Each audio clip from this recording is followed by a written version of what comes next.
স্বামী মানে কি? স্বামী শব্দের মানে কেবলমাত্র একজন পুরুষ বা সংসারের কর্তা নয়, গভীরতা অনেক বেশি। স্বামী সহযাত্রী, জীবনের প্রতিটি সুখ দুঃখে একসাথে পথ চলার সঙ্গী। স্বামী হচ্ছে ভরসা, বিপদের সময় যার উপর চোখ বন্ধ করে ভরসা করা যায়। স্বামী হচ্ছে রক্ষক, শুধু শারীরিক নয়, মানসিক ও সামাজিক নিরাপত্তা দেওয়ার মানুষ।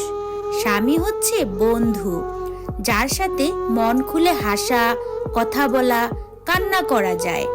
স্বামী হচ্ছে সহায়, সংসারের দায়িত্ব ও স্বপ্ন ও ভবিষ্যৎ একসাথে গড়ে তোলা মানুষ।